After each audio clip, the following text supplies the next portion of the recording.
And with that, the 2025 season comes to an end. Good night.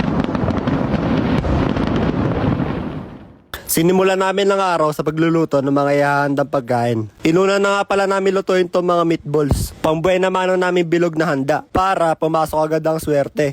Naghalo na nga din pala si mama ng menudo para ma-open daw yung portal ng good spirits at good fortune. Ayos, parang si Doctor Strange lang. Multiverse of swerte. Naglagay nga rin pala siya ng ketchup sa menudo para may extra flavor ang taon namin. Nagtimpla na nga ng kape si nanay para New Year and chill daw siya. Tumulong nga rin pala ako sa paghalo-halo para bukod sa pagpapakitang tao ay may exposure naman ako dito sa video ko. Tingnan mo naman, pil na pil niya yung pagpapanggap niya. Kung may macaroni, hindi naman pwedeng mawala ang pasta. Kaya naglagay na sila ng macaroni na ilalagay sa Bake Mac. Ito na nga pala ang finished product ng Bake Mac na ginawa ni mama.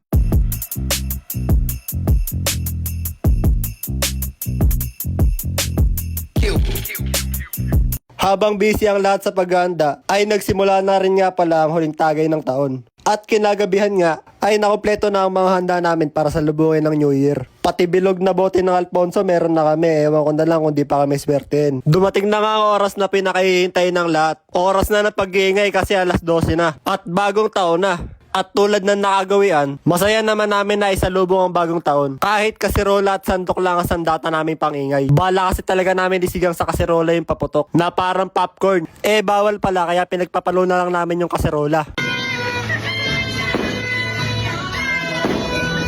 Happy New Year! Happy New Year, everyone!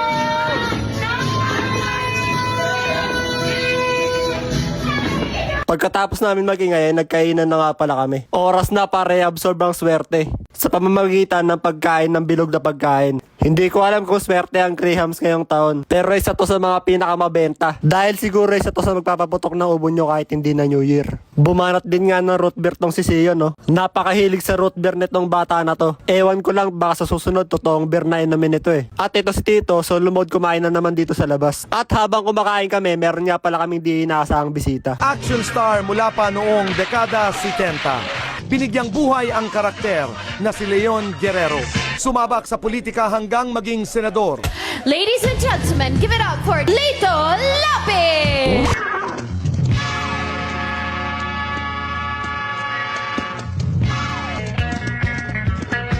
Pero kidding aside, shoutout kay Kuya Abe. Solid ang outfit mo ngayong bagong taon. At para sulit ang ingay, dinaan na namin sa kantahan ng uling pasabog namin ngayong New Year. At yun na nga no, maraming salamat sa panonood. Maligayang bagong taon sa lahat. Sana maging masagana ang buong taon ninyo. At sana iiwan na natin ang mga hindi magandang pangyayari sa nakaraang taon. Sana yung panibagong taon na to ay mapuno ng panibagong pagkakataon at pag-asa sa lahat. Maniwala lang sana kayo palagi na kung may mga bagay man na nagsara para sa inyo noong nakaraang taon. Magtiwala lang kayo palagi na mayroong bagong pintuan palaging magbubukas. At yun na nga, like, comment, share, follow, and subscribe. Hanggang sa muli. Peace out.